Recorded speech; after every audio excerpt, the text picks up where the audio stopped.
हाय दोस्तों, पांडा anime explain channel में आपका बहुत बहुत स्वागत है। और आज की इस वीडियो में हम हाल ही में रिलीज हुए काफ़ी बेहतरीन एनिमे सोलो लेवलिंग को हिंदी में एक्सप्लेन करने वाले हैं। तो चलिए एपिसोड 1 को शुरू करते हैं। तो दोस्तों, एपिसोड 1 की शुरुआत में हमें बताया जाता है कि अचानक लगभग आज से 10 साल पहले इस दुनिया में कुछ ऐसे पोर्टल्स खुलने लगे। इन पोर्टल्स के अंदर रहते हैं कुछ ऐसे जादुई राक्षस जिन पर आम इंसानी हथियारों का कोई असर नहीं होता है। केवल वही लोग इसका सामना कर सकते हैं जिनके पास जादुई ताकत हो, और इन लोगों को यहाँ हंटर्स कहा जाता है।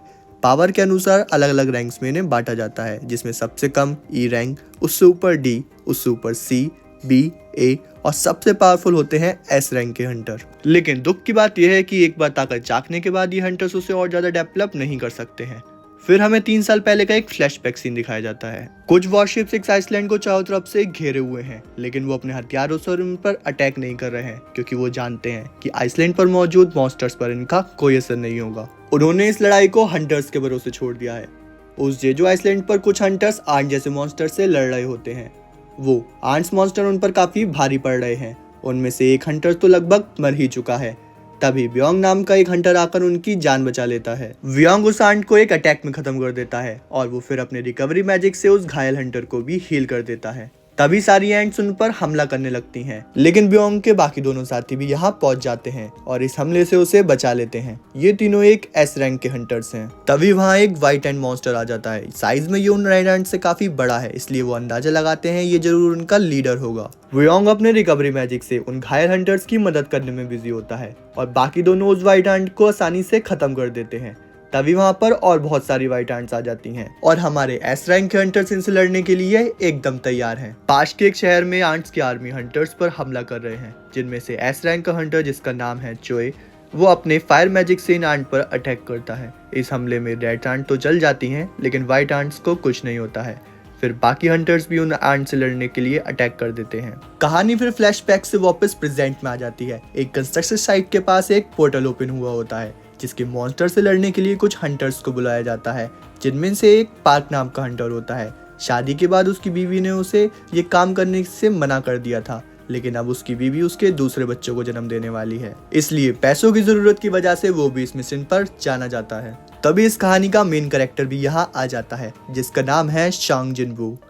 सब लोग उसे देखकर काफी खुश होते हैं और उससे हाय हेलो करते हैं। पार्क ये देखकर किम नाम के एक हंटर से पूछता है, क्या ये लड़का काफी पावरफुल है? सब लोग इसे देखकर काफी खुश नजर आ रहे हैं। किम बताता है कि असल में इसका बिल्कुल उल्टा है। ये लड़का दुनिया का सबसे वीक हंटर माना जाता है। ये इतना वीक है कि एक बार ई क्लास गेट में भी इंजर्ड होकर हॉस्पिटल में भर्ती हो गया था, और इसको इस काम के लिए बुलाया गया है, तो इसका मतलब है ये काम काफी आसान होने वाला है और इसीलिए सब खुश हो रहे हैं। जिनबू को ये सब सुनाई दे रहा है, लेकिन वो भी जानता है कि असल में ये सब सच ही है। तभी उसकी मुलाकात उसकी पुरानी दोस्त ली जूही से होती है। ली जूही उसकी काफी केयर करती है। जूही जिनवू के चेहरे पर चोट को देखकर पूछती है, क्या इसको उससे ज्यादा चोट आई है? जिनवू जूही को बताता है, पिछले रैंक मिशन में वो अकेला ऐसा था जो घायल हुआ था। उनकी टीम में कोई हीलर भी नहीं था, क्योंकि सब इतने पावरफुल थे कि उन्हें हीलर की जरूरत ही नहीं थी। ये सुनकर जूही को काफी बुरा लगता है, लेकिन जिनवू कहता है कि कोई बात नहीं, मुझे इन चीजों की आदत पड़ चुकी है। अब डंजन में अंदर जाने का टाइम आ चुका है। शॉन्ग नाम का एक हंटर सबको इकट्ठा करता है और बताता है कि इस मिशन में वो उनका लीडर रहेगा, क्योंकि यहाँ सबसे हाई रैंक का हंटर वही है। और सभी इस फैसले से एकदम सहमत भी होते हैं। फिर सभी गेट के अंदर जाने लगते हैं। शॉन्ग जिनवू को सबके पीछे रहने के लिए बोलता है, ताकि इस बार इसे कोई चोट न लगे। जिनवू अपना हथियार निकालता है, जो कि एक छोटा सा चाकू है, क्योंकि वो वीक होने की वजह से इतनी कमाई नहीं कर पाता है कि कोई बड़ा हथियार खरीद सके, और वो भी गेट के अंदर चला जाता है। दूसरी तरफ हमें हंटर एसोसिएशन के चेयरमैन गोही को दिखाते हैं, जो अपने असिस्टेंट को मैजिक जेम्स की वैल्यू के बारे में बता रहे होते हैं। मॉन्स्टर्स को मारने के बाद हंटर्स उसमें से मैजिक जेम्स को कलेक्ट करते हैं, जिनको बेचकर वो खूब सारे पैसे भी कमाते हैं।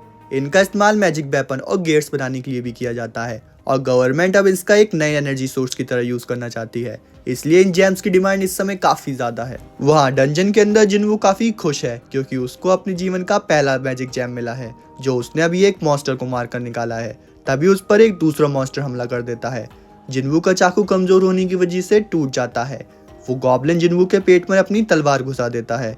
पाक नाम का एक हंटर आकर बीच में उसकी जान बचाता है। फिर जूही अपने रिकवरी मैजिक से उसे हील करने की कोशिश करती है। जूही उसे समझाती है कि इन मिशंस पर वो बार बार अपनी जान से खेलकर इतना रिस्क क्यों लेता है। जिन्वू दूसरे हंटर्स की तरफ देखता है जो काफी आराम से उन मॉन्स्टर्स को मार रहे होते हैं और फिर वो कुछ हाई लेवल मॉन्स्टर्स को भी मारते हैं, जिसके बाद उन्हें बहुत सारे मैजिक जैम्स भी मिलते हैं। बाकी हंटर्स भी अपनी कमाई से कुछ खास खुश नहीं होते हैं।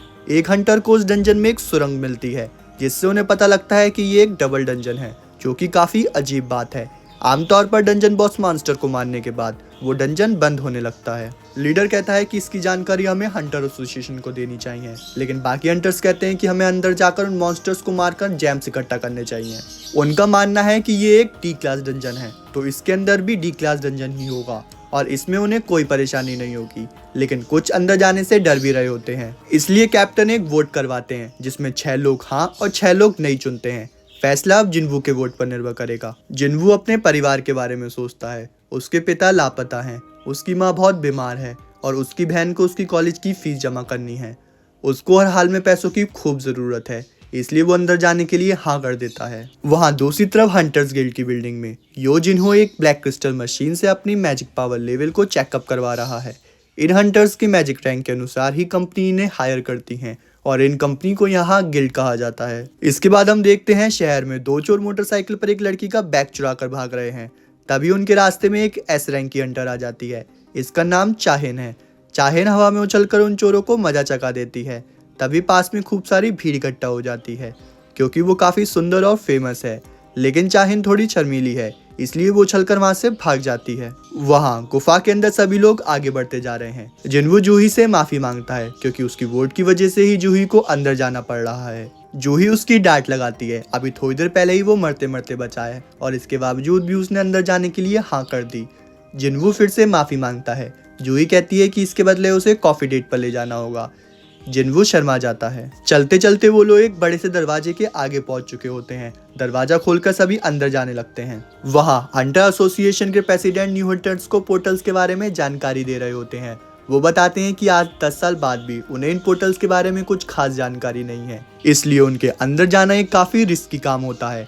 अंदर जाने के बाद कभी भी चीजों को हल्के में नहीं लेना चाहिए। चीजें चाहे जितनी आसान लगे, उन्हें हमेशा चौकन्ना ही रहना पड़ेगा। अगर वो जिंदा रहना चाहते हैं तो उन्हें डरपोक बनकर भी रहना होगा। वहाँ गेट के अंदर आते ही नीली रोशनी जलने लगती है। कमरे में हर तरफ बड़े बड़े स्टैचू हैं जो कि बहुत साल पुराने लग रहे हैं। वहाँ एक सबसे बड़ा स्टैचू है जो कि किसी सिंहासन पे बैठा हुआ है। इस रूम के अंदर उन्हें कोई मॉन्स्टर नजर नहीं आता है। नीचे फर्श पर एक मैजिक सर्कल बना हुआ है। पास एक स्टैचू पर यहाँ के बारे में लिखा हुआ है। इस जगह को टेम्पल ऑफ कैटिनॉन कहा जाता है। यहाँ के कुछ रूल्स हैं। पहला, भगवान का आदर करो। दूसरा, उनकी सराहना करो और जो ऐसा नहीं करेगा वो घर जिंदा वापस नहीं जा पाएगा। जूही जिन्वू को बताती है कि उसको ऐसा लग रहा है जैसे बड़ा स्टैचू उसको देख रहा हो और उन्हें घूर रहा हो। रूल पढ़ते ही इस टेम्पल का दरवाजा जोर से अपने आप बंद हो जाता है। सभी लोग उसके अंदर फंस चुके हैं। एक हंटर वहां से बाहर जाने की कोशिश करने लगता है। वो कहता है कि हमें यहाँ आना ही नहीं चाहिए था, अब मैं घर वापस जा रहा हूँ। गेट के पास पहुंचते ही पास का एक स्टैचू अपनी कुल्हाड़ी से उसके 2 टुकड़े कर देता है और वो फिर वापस अपनी पोजीशन में खड़ा हो जाता है। ये देखकर सभी की डर के मारे हवा खराब हो जाती है। इन चीजों से आखिर वो कैसे लड़ सकते हैं। जिन्वू सोचता है कि अभी जो हंटर मरा वो कम से कम डी रैंक का होगा और उसकी तो केवल ई रैंक है। आज तो उसका मरना पक्का है। जिन्वू पीछे मुड़कर उस बड़े स्टैचू की तरफ देखता है। उसने मौत का एहसास करीब से बहुत बार किया है और उस स्टैचू को देखकर भी उसको वैसी ही फीलिंग आ रही है। स्टैचू अपनी आंखों से उनकी तरफ अटैक करता है। जिन्वू जूही को बचा लेता है, लेकिन एक हंटर जलकर राख हो गया था। जिन्वू सोचता है कि उनके साथ ये हो क्या रहा है। सब एक एक करके मर रहे हैं और बाकी कुछ देर में मरने वाले हैं। और इसी के साथ ये एपिसोड यहीं खत्म हो जाता है। दोस्तों, मुझे तो ये एनिमे बहुत ज्यादा पसंद आया। आपको कैसा लगा कमेंट करके जरूर बताना। अगला एपिसोड रिलीज होते ही चैनल पर आपको मिल जाएगा। मिलते हैं अगली वीडियो के साथ जल्द ही।